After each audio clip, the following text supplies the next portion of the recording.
Here I have a Gameboy Color Lime that was purchased off eBay. I'll put the price on the screen.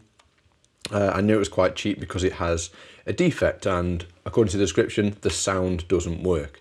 So let's crack some batteries in it and see how bad, or if that sound doesn't work at all. Okay, let's turn it on. Okay, so I heard that.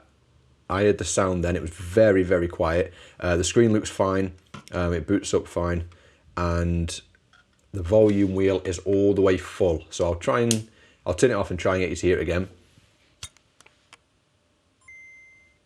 Okay, like super quiet. So what I'm going to do is take this apart and show you what you need to do in order to fix the low sound problem.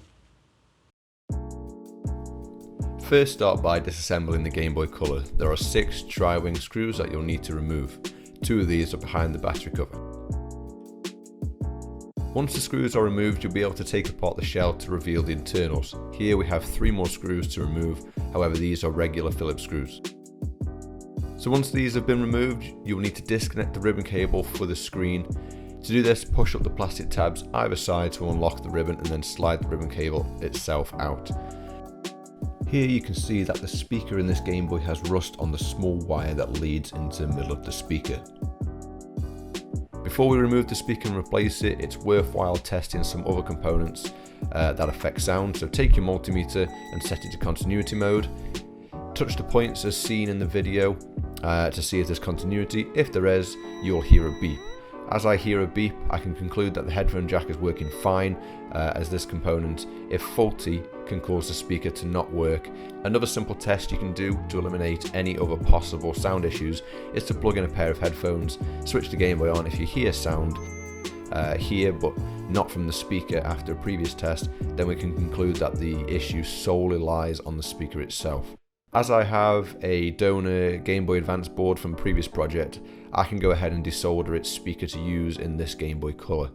So I decided to remove the speaker wires from the Game Boy Advance, as my Game Boy Color has wires that are good to go. So as you can see, I'm kind of taking the wires off after desoldering the wires and speaker from the board. Desoldering the broken speaker, you just need to apply the soldering iron and use a pair of tweezers to pull away the wire from the terminals.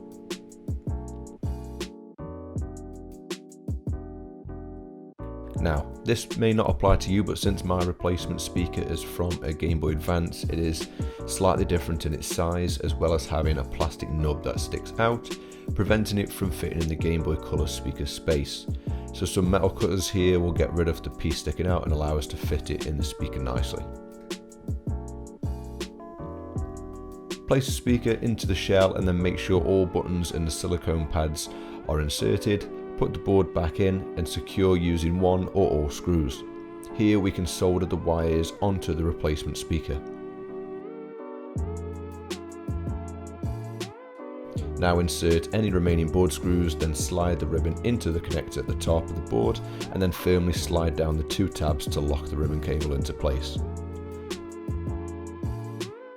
From here, insert the IR shield and the power switch slider and slot into place the rear half of the shell. Screw in the 6 tri-wing screws, making sure to only tighten each screw once all are in and the shell fits together nice and evenly. Grab some AA's, slide in a game and test to see if the replacement speaker works.